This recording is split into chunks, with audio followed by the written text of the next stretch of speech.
Assalamualaikum warahmatullahi wabarakatuh.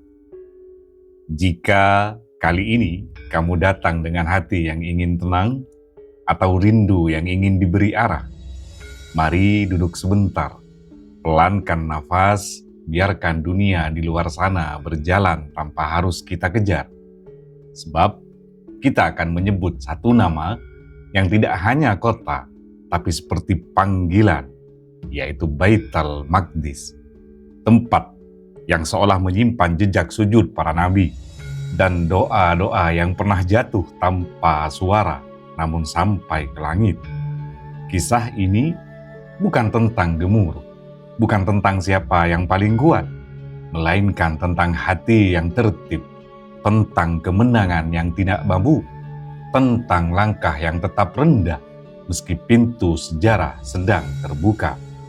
Bismillah, mari kita masuk pelan-pelan ke pembebasan Baitul Maqdis.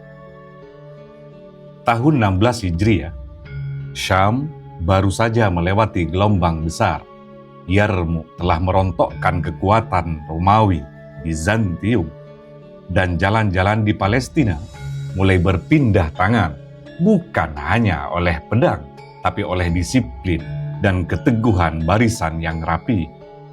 Di depan tembok Yerusalem, Panglima kaum muslimin di Syam, Abu Ubaidah bin Al-Jarrah radhiyallahu an, mengatur pengepungan dengan sabar. Sayyidina Khalid bin Walid radhiyallahu an ada di sekitar barisan, juga para pemimpin lain yang mengunci jalan masuk. Yerusalem saat itu bukan kota biasa.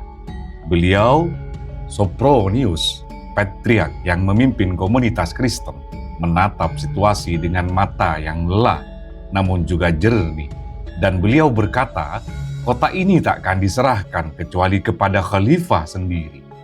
Maka berita itu melintasi jarak dari Syam ke Madinah seperti surat yang berat menyentuh meja sederhana di rumah pemimpin yang tak suka dipuji. Sayyidina Umar bin Khattab radhiyallahu an membaca kabar itu lalu mengangkat kepala, bukan dengan wajah seorang raja, tapi wajah seorang penjaga amanah. Dan Syam menunggu, bukan menunggu penaklukan, melainkan menunggu sebuah pertemuan yang akan mengubah cara dunia memandang kekuasaan. Sayyidina Umar radhiyallahu an berangkat dari Madinah, bukan dengan iring-iringan yang gaduh, tak ada mahkota, tidak ada bendera yang menutupi langit. Yang ikut bersama beliau hanya seorang pelayan dan seekor tunggangan. Mereka bergantian menaiki hewan itu. Satu berjalan, satu menunggang, lalu berganti lagi, seolah dunia sedang diajari bahwa kemuliaan itu tidak selalu duduk di atas pelana. Di tengah perjalanan, tanah berubah, udara berubah, dan orang-orang Syam mendengar kabar kedatangan. Mereka menyiapkan sambutan sebagaimana biasanya manusia menyambut para pemimpin. Namun saat Sayyidina Umar radhiyallahu an tiba, yang datang bukan gambar kekuasaan, melainkan pemandangan sederhana, pakaian yang apa adanya, tubuh yang lelah karena perjalanan, mata yang tegas tapi tidak mencari hormat. Di Al-Jabiyah, beliau bertemu para panglima, membaca keadaan, menimbang langkah, lalu perjalanan menuju Yerusalem diteruskan. Dan pada saat-saat itu, kota tua di atas bukit menahan nafas, seakan tembok-temboknya ikut berdoa agar apapun yang datang, datang bersama keadilan. Ketika Sayyidina Umar radhiyallahu an mendekati Yerusalem, barisan kaum muslimin tidak berteriak-teriak, tidak menumpahkan amarah. Mereka menjaga disiplin, sebab ini bukan panggung kesombongan. Ini adalah ujian akhlak di depan sejarah. Beliau Sopronius menyambut, dan terjadilah pertemuan yang kelak disebut orang sebagai penyerahan yang damai. Syaratnya jelas, kota diserahkan dan penduduk diberikan jaminan keamanan bagi jiwa, bagi harta, bagi tempat ibadah. Maka ditulislah sebuah dokumen aman yang dikenal sebagai Jaminan Umar atau Perjanjian Ailia. Intinya satu, mereka yang tinggal di kota itu tetap hidup sebagai manusia yang dimuliakan haknya dengan kewajiban yang ditetapkan negara. Dan pada hari itu, Yerusalem tidak jatuh karena api, tapi berpindah karena kesepakatan dan sebuah tanda tangan yang beratnya lebih besar dari suara meriam. Di antara tembok-tembok batu, orang-orang melihat kekuasaan bisa datang tanpa menginjak martabat, bisa menang tanpa mempermalukan yang kalah. Setelah penyerahan itu, Sayyidina Umar radhiyallahu anhu diajak melihat tempat-tempat penting, di antaranya gereja makam suci. Ketika waktu zuhur tiba, beliau Sophronius mempersilahkan Sayyidina Umar radhiyallahu anhu sholat di dalam gereja. Tawaran itu halus, teman-teman sekalian, seperti isyarat persahabatan setelah ketegangan panjang. Namun Sayyidina Umar radhiyallahu anhu menolak, bukan karena benci, tapi karena jauh melihat ke depan. Beliau khawatir jika beliau sholat di dalam gereja, kelak ada orang-orang setelah beliau yang menjadikan sholat itu alasan untuk mengubah gereja menjadi milik mereka. Maka beliau sholat di luar, di tempat terpisah, dan keputusan itu seperti pagar yang tak terlihat, yang menjaga rumah ibadah dari perebutan nafsu manusia. Orang-orang menyaksikan bahwa kadang kekuatan terbesar adalah kemampuan untuk menahan diri. Sayyidina Umar radhiyallahu anhu juga mengunjungi area Bukit Baitul Maqdis yang kelak dikenal luas sebagai kawasan Al-Aqsa dan sekitarnya. Riwayat menyebutkan tempat itu saat itu kotor, ditumpuk sampah dan puing.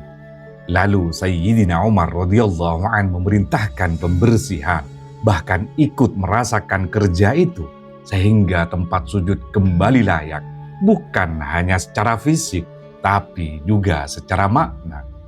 Lalu dibangun tempat sholat yang sederhana, bukan kubah emas, bukan marmer yang memantulkan langit, tapi cukup menjadi arah, cukup menjadi tanda bahwa sujud itu inti, bukan hiasan. Dan di kota yang penuh lapisan sejarah, umat Islam memulai jejaknya dengan tindakan yang paling dasar, membersihkan, menata, dan mengembalikan fungsinya. Dalam perjanjian itu, hak-hak penduduk dijaga, gereja-gereja tetap berdiri, ritual tetap berjalan, dan keamanan menjadi janji negara. Sebagian riwayat juga menyebut komunitas Yahudi kembali diberi ruang tinggal di Yerusalem setelah lama dilarang dalam era Romawi Bizantium, sehingga kota ini kembali menjadi rumah bagi lebih dari satu umat dengan batas-batas yang disepakati. Dan begitulah penaklukan Baitul Maqdis pada masa Sayyidina Umar radhiyallahu anhu bukan hanya catatan kemenangan, tapi juga pelajaran administrasi, pelajaran etika, pelajaran cara memegang kuasa tanpa mabuk. Setelah beberapa hari di kota itu, Sayyidina Umar radhiyallahu anhu kembali, dan Syam melanjutkan babak-babak berikutnya. Namun Yerusalem telah menyimpan sebuah kisah yang tidak selesai dibaca. Kisah penyerahan damai Yerusalem dan syarat hanya kepada khalifah seringkali dikaitkan dengan kepemimpinan Abu Ubaidah bin Al-Jarrah radhiyallahu anhu dan pertemuan Sayyidina Umar radhiyallahu anhu dengan Patriark Sophronius dengan variasi rincian tahun antara 637 sampai 638 Masehi dalam sejumlah kajian. Dokumen jaminan keamanan dikenal sebagai Umar's Assurance, Umaria Covenant atau Perjanjian Ailia, dibahas dalam tulisan kajian tentang aman penduduk Ailia dan juga diringkas dalam sejumlah artikel sejarah Islam berbahasa Indonesia. Adapun tentang Masjidil Aqsa, Allah sudah menautkan namanya dalam ayat yang masyhur, Subhanalladzi asra bi'abdihi laylan minal masjidil haram ilal masjidil aqsa alladzi barakna hawla linuriyahu min ayatina Innahu huwas sami'ul basir.